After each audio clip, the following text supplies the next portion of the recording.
Hello मेरे प्यारे बच्चों, स्वागत है आपका आपके चैनल एसआरएस लर्निंग में। बच्चों, ये हमारी शिक्षा निर्देशालय द्वारा जो है वर्कशीट दी गई है, कार्यपत्र जिसको हम बोलते हैं, उसकी जो संख्या है बेटा वो है 3। और जो हमारी जो बेटा कार्यपत्रिका है वो है हमारी 7th क्लास की हिंदी की कार्यपत्रिका। जो हमारा चैप्टर है, पाठ है, वो है हम पंछी उन्मुक्त गगन की। ठीक है, और जिसकी दिनांक है 13 अप्रैल 2021। तो हम क्या है बच्चे, अपनी जो वर्कशीट है शुरू करते हैं। तो शुरू करने से पहले बेटा यहाँ पे आपको अपना नाम लिखना है और यहाँ पे आपको अपनी कक्षा अध्यापिका का नाम लिखना है। ठीक है, तो प्लीज़ अगर आपको हमारी जो वर्कशीट अच्छी लगती है, पढ़ाना अच्छा लगे तो पूरी देखिए, अच्छा लगे तो हमारा जो चैनल है उसको सब्सक्राइब कीजिएगा, साथ में जो बेल आइकन है उसको भी टैप करिएगा और साथ में बेटा लाइक का बटन भी जरूर दबाइएगा ताकि हमें पता लगे कि आपको हमारा पढ़ाना कैसा लगा। ठीक है, तो शुरू करते हैं कि प्यारे बच्चों, कोविड-19 के लॉकडाउन या तालाबंदी में घर के अंदर बंद होकर कैसा लगता है? यह तो आप जान ही गए होंगे, मतलब आपको क्या है, मोस्टली 1 साल हो गया है। ठीक है, तो सोचिए पिंजरे में कैद पक्षी को कैसा लगता होगा। आइए इसी बारे में जानते हुए कविता हम पंछी उन्मुक्त गगन के का तीसरा भाग जो है पढ़ते हैं। यह कविता शिव मंगल सिंह सुमन द्वारा रचित है। आपका क्वेश्चन ना ये भी आ सकता है कि ये जो कविता है इसको किसने लिखा है, तो किसने लिखा है, जो शिव मंगल सिंह सुमन। ठीक है, तो हम पढ़ते हैं कि होती सीमाहीन क्षितिज से इन पंखों की होड़ा होड़ी। ठीक, यहाँ तो क्षितिज मिलन बन जाता या तनी सांसों की डोरी। नीड़ ना दो चाहे टहनी का आश्रय छिन छिन कर डालो, लेकिन पंख दिए हैं तो आकुल उड़ान में विघ्न न डालो। ठीक है, तो हमारा कि सीमाहीन मतलब जिसकी कोई सीमा ही नहीं होती। ठीक है, क्षितिज किसको बोलते हो आप? क्षितिज बोलते हो आप वो एक इमेजिनरी, एक काल्पनिक एक जगह है जहाँ पे आसमान और धरती क्या है वो एक ही हो जाते हैं। ठीक है, तो ये बता रखा है। नीड़ माने क्या होता है? घोंसला। आश्रय माने घर। होड़ा होड़ी जो प्रतियोगिता, विघ्न मतलब बागदा न डालो, कि ये कह रहा है कि ठीक है, अब इसका हम आश्रय समझते हैं कि इसका आश्रय क्या है हिंदी में, भावार्थ क्या है।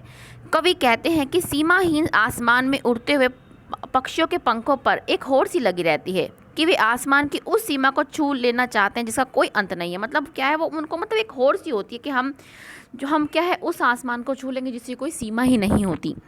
वे आसमान को छूने की इच्छा रखते हैं, चाहे फिर उसके लिए उन्हें अपने प्राण ही क्यों ना देने पड़े, लेकिन वो चाहते हैं कि हम क्या है आसमान को छू लें।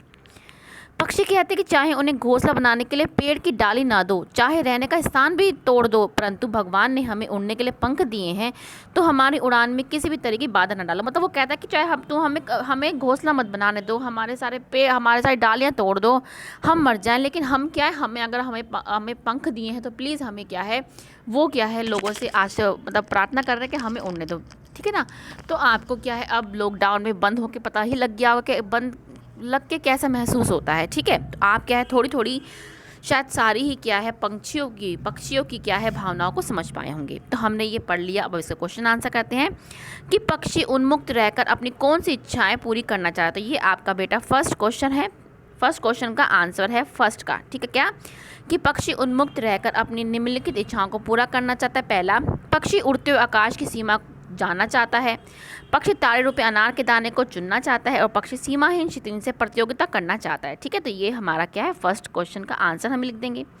दूसरा है पक्षियों को पालना उचित है अन्यथा नहीं। अपने विचार बताइए, मतलब आपको अपने विचार बताने के, अगर हम पालते हैं तो क्या वो सही है या गलत है।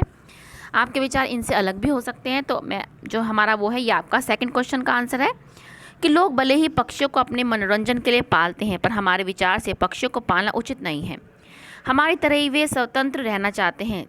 जब हम बंधन में नहीं रहना चाहते तो भला पक्षी पिंजरे में कैद रह कैसे खुश रह सकता है। हमें उनकी स्वतंत्रता बाधक नहीं बनना चाहते। ये आप क्या है लोगों को पता भी चल गया होगा, क्योंकि हम क्या है लॉकडाउन है, हम बंद हैं, हम कहीं आ जा नहीं सकते। ठीक है, तो बहुत कम आ जा सकते हैं, तो आपको इसके बारे में पता ही लग गया होगा। तीसरा प्रश्न है निम्नलिखित शब्दों से वाक्य बनाए। घोंसला, प्रतियोगिता, बाधा, घर। हमने ये भी आपके लिए बना रखा है। ठीक है, देखो ये रहा, ये आपका बेटा थर्ड क्वेश्चन का आंसर है।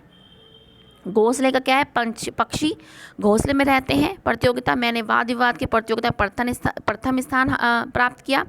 बाधा, हमें हर बाधा का सामना बहादुरी से करना चाहिए। और घर, मेरा घर बहुत ही सुंदर है। ये आपका दूसरा जो है प्रश्न है। ठीक है, चौथा प्रश्न क्या है आपका कि क्या आपने या आपकी जानकारी में किसी ने कभी पक्षी पाला है, उसकी देख रेख किस प्रकार की जाती होगी, लिखिए।